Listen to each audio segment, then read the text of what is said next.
Hello mga kagunting, nandito po tayo sa second video po natin kung saan kagaya po ng sinabi ko nung nakaraan na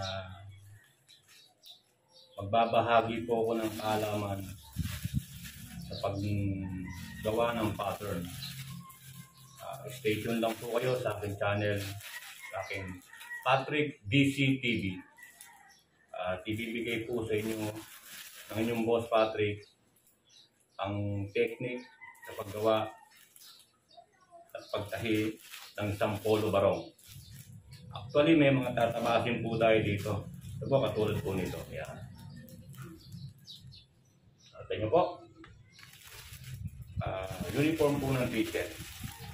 Kaya, tara mga kagunting, sama-sama po natin pag-aralan kung paano tabasin at igawa ng patron o pattern ang polong ito. Kaya alamin natin mga kailangan natin.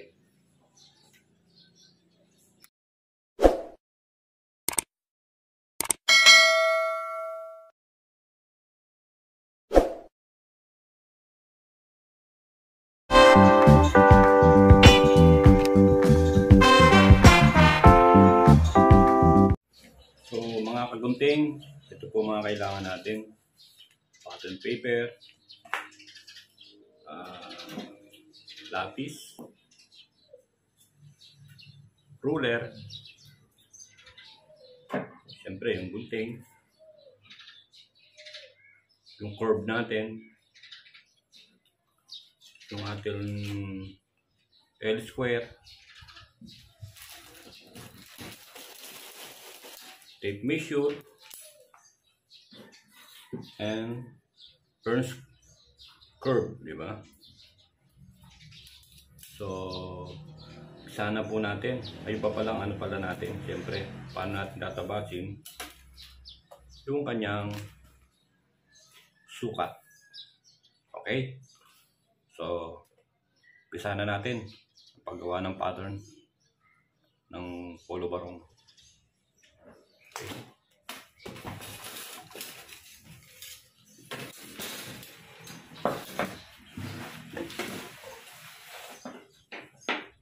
So itong ating pattern, bubukain mo siya, bang siya. Kung saan yung mas mahaba siya, doon mo itutupi.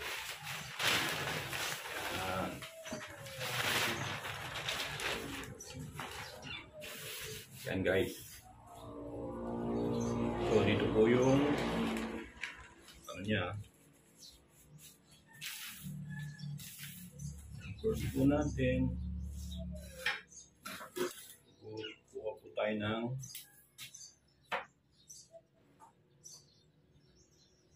starting line po sa gilid.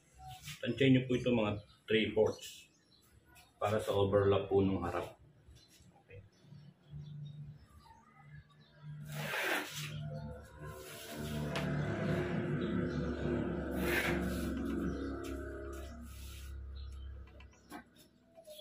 Taas.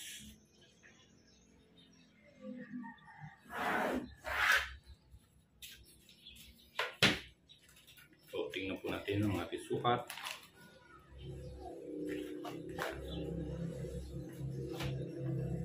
Shoulder po natin. Kita nyo po ba? Shoulder ay 18.5. So, mapapansin nyo, L square po itong ginagamit ko. Kasi 1/2 ng 18.5 nakadivide na kagad sa L square natin. Ito po yung 1/2. So dito po tayo sa 18.5. Nakita nyo po, mas mabilis. Hindi na tayo nagtutupi ng tape measure. Okay. 18.5. So hugitan po natin.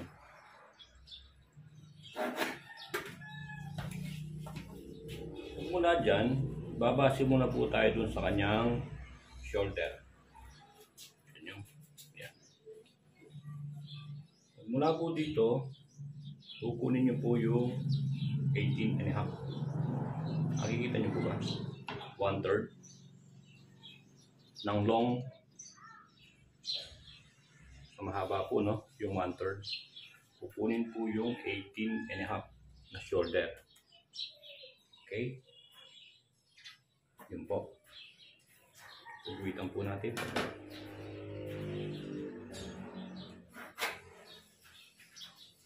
After po nito, mapapansin nyo yung neck.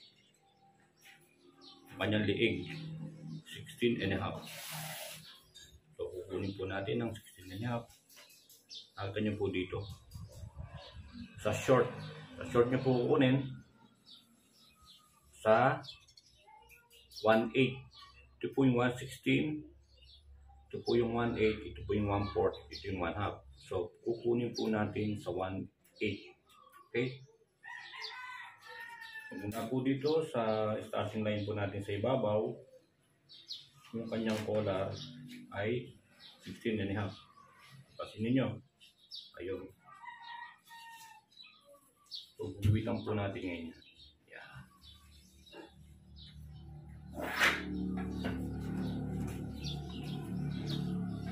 Magmula po dito, yan po magiging shoulder nyo ng back. Ito nyo po. Tapos, siyempre, pag ipapasada natin dito, meron dapat tayong allowance.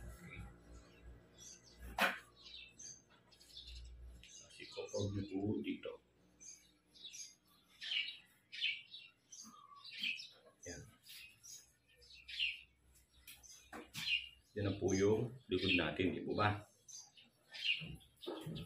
Tapos, siyempre pag barong, meron po siyang tinatawag na yoke.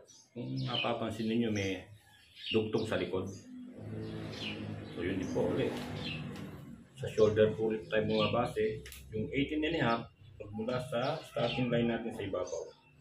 Ayan. Ituitan po natin.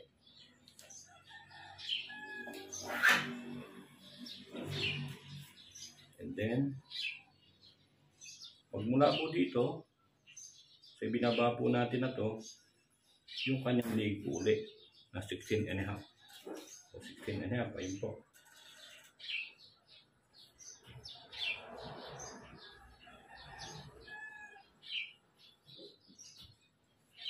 Yun po, 16.5 ng 1/8 ulit. Dito po, hindi po ba? Yan, 16.5.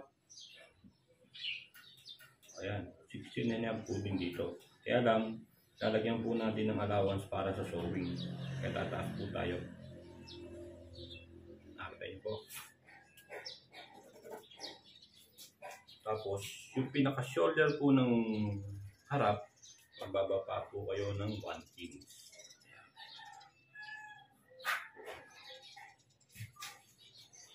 Nyo po. So dito, siyempre maglalagay din po kayo ng sewing allowance sa armhole. So, dito po, yan.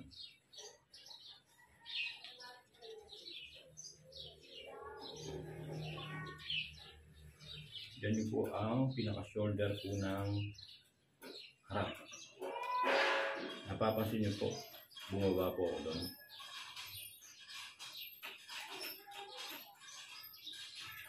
Ganyan lang po dapat. Yan ang ng harap. Ito po ang front, shoulder. Ito ang back. Okay. Gugupitin na po natin itong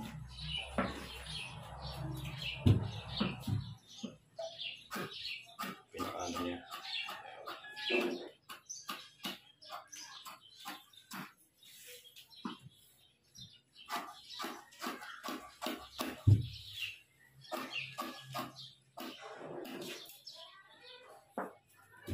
Ito po kasi, ito may allowance na po ito para sa sewing niya. Kasi nyo, kaya pag tutukin nyo po siya, Yung kung allowance ninyo, at yung allowance na dapat magkaroon.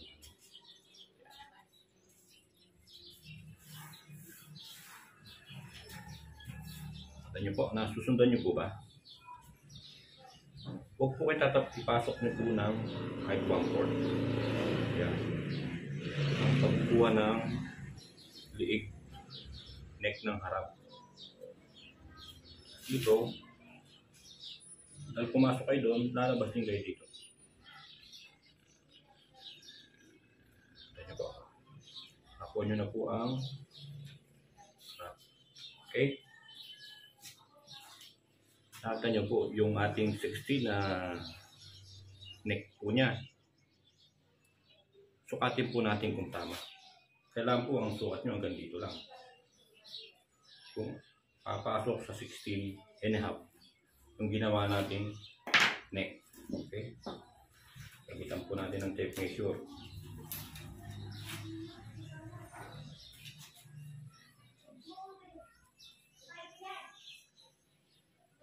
Four and 1/4.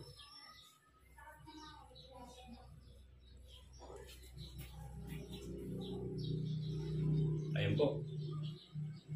So, sakto po ha.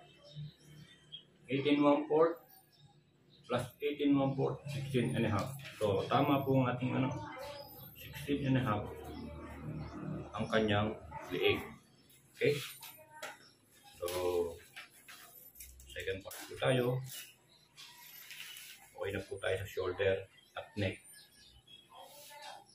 Shoulder, neck. Okay? Ito po tayo ngayon sa body. Yung kanyang body.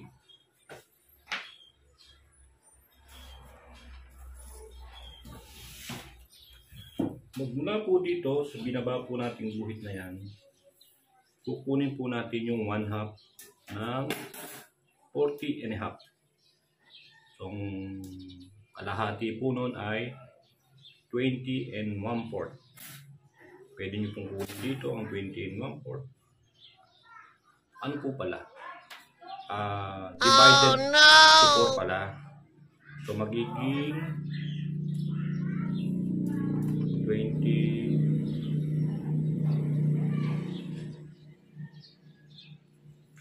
Ito na po, para mas madali. Dito po ulit tayo. Dito ko kayo eh. Ito na.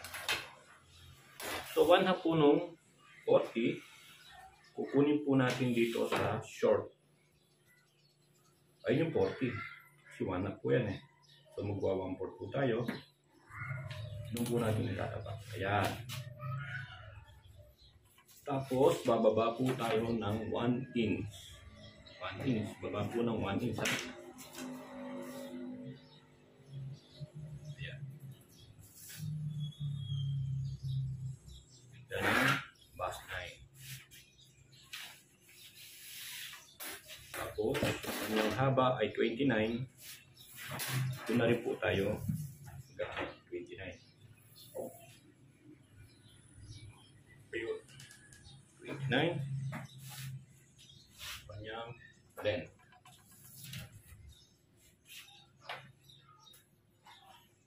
Guhitan po natin. Ito po ang back.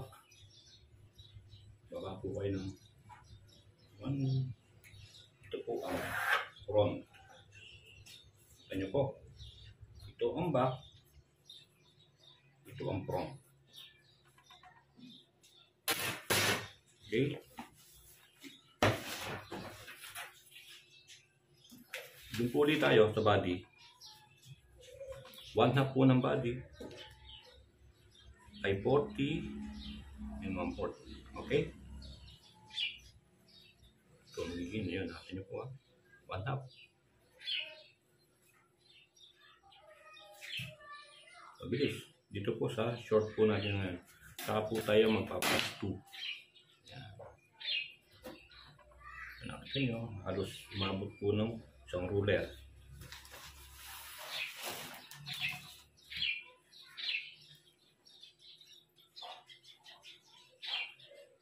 Dito po ngayon sa gawing dyan po natin, ipapasok nyo po ng 1/2 inch. Yan. Gagamitan po natin ng curve.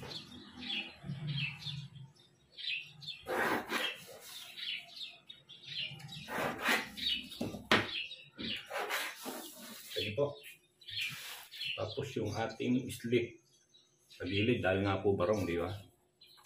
At huwag nyo pakahabaan, kahit mga 6.5 lang po o 6 para hindi po masyadong mahaba ang slip. Okay? Tapos 1 1/2.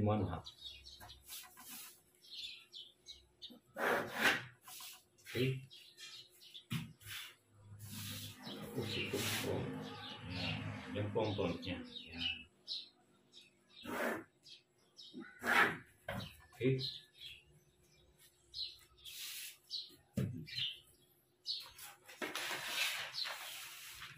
Tapos itong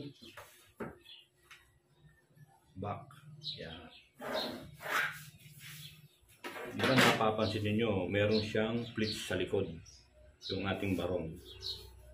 So, kinakabit ko po dyan, kulang 1 1/2. Yan. So, kung kayo gusto nyo 1 1/2 na, pwede. Pero kung nagkakabit ako, kulang 1 1/2. Okay?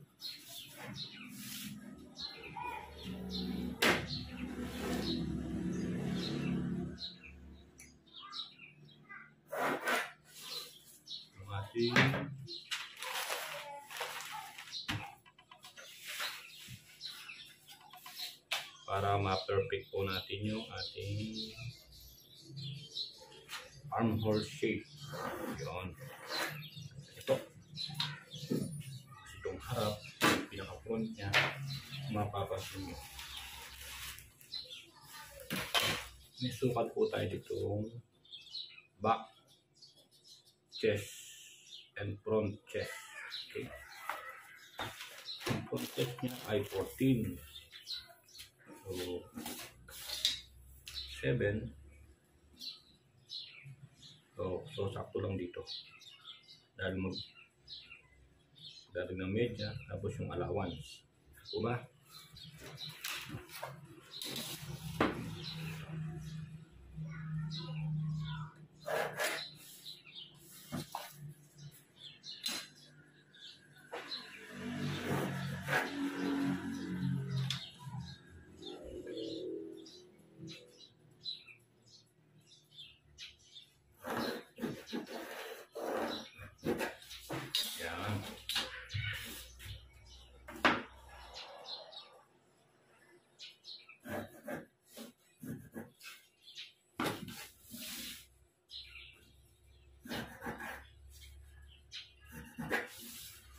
Okay. Ito po yung ating, ito po ang front. Ito ang back. Napapansin nyo, magkasama na yung front at back sa aking ginagawang pattern. So, kunin natin po natin ngayon itong sukat na armhole para po sa paggawa po natin ng sleeves. Yan.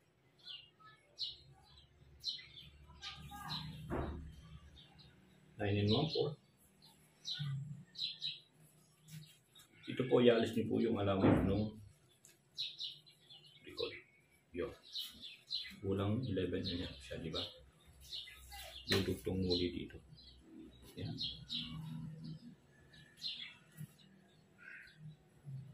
At sa front naman, ialis muli yung medyang allowance. So, bali 22.5 siya. Mamark po natin dito ang 22.5 para tandaan nyo po yung gagawin ninyong sleeves. Okay? So, pwede na po natin.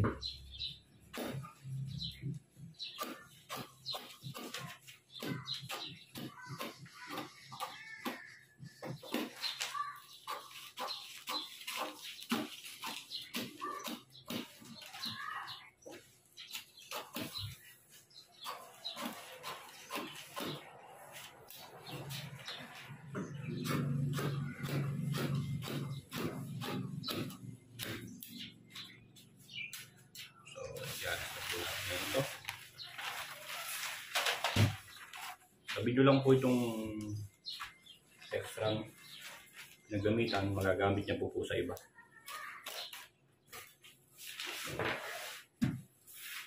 So, 22.5, tandaan po natin yung kanyang armhole. Okay? So yan po, babase po tayo dyan sa paggawa natin ng sleeves. Okay? Nakabit na po natin sa likod ng pattern para hindi na po magkakahiwalay sa pattern natin. Okay? Yung sewing allowance.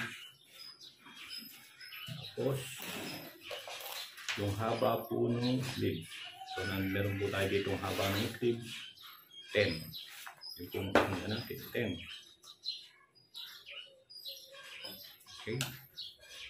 Wait lang po natin. Yung pong armband po niya dito, sa muscle, 15.5. So, 7 3/4. 15. Yung 1/4. 7 3/4 ng kalahati ng 15.5. Okay?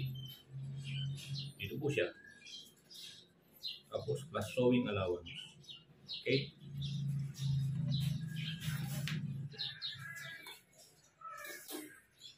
Sa ating L, so napansin nyo yung sukat natin na 22.5. Diyan po tayo babase. Okay? Ito po.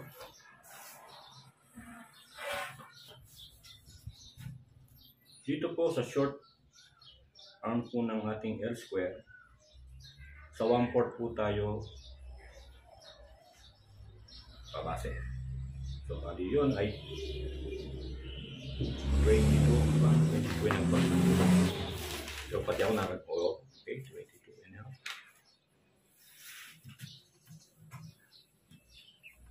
So, 22.5 ayun. Sa 1/4. Okay. Yun. Ito nyo. Wait po tayo ng line. Magmula dito,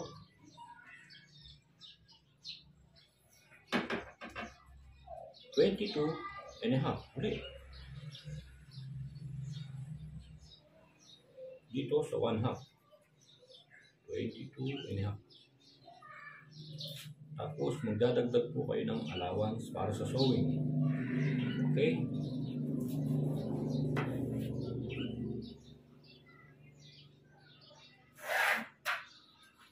Do it.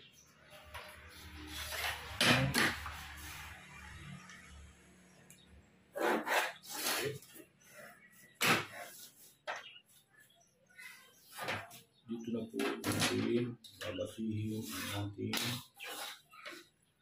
ondas. Ayan. Mag-angat lang po kayo ng medya.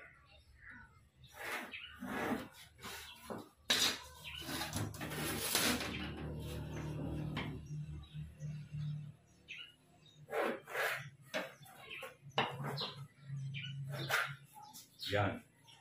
Tapos, mag-angat po kayo ng sapong.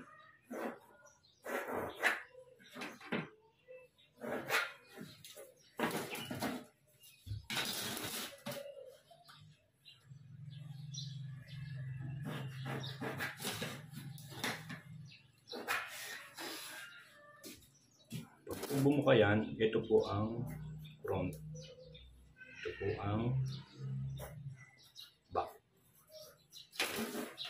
Tapos, kakabit lang po kayo ng allowance nyo dito para sa sewing. Sa pull po niya. Okay. Yan po. Tapos na po natin ang ating polo barong pattern. Sana po may nadagdag po akong kaalaman para sa inyo pong lahat.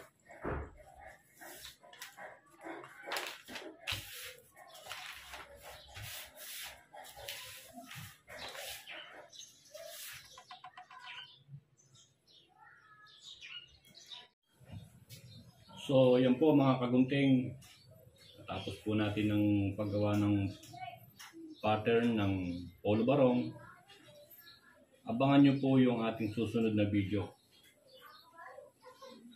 Sa next video po natin, ituturo po natin kung paano namang tabasin yung tela sa ginawa nating pattern. So, mga kagunting, para tuloy-tuloy po na sa update ng aking next video, manatili lang po kayo sa aking channel, Patrick DC TV. Kaya subscribe na po kayo. Huwag na rin pong kalimutan na pindutin ang bell button para po updated po kayo sa mga susunod pang video na aking i-upload. So mga kagunting, hanggang dito lang muna po. Kita-kita po tayo sa susunod.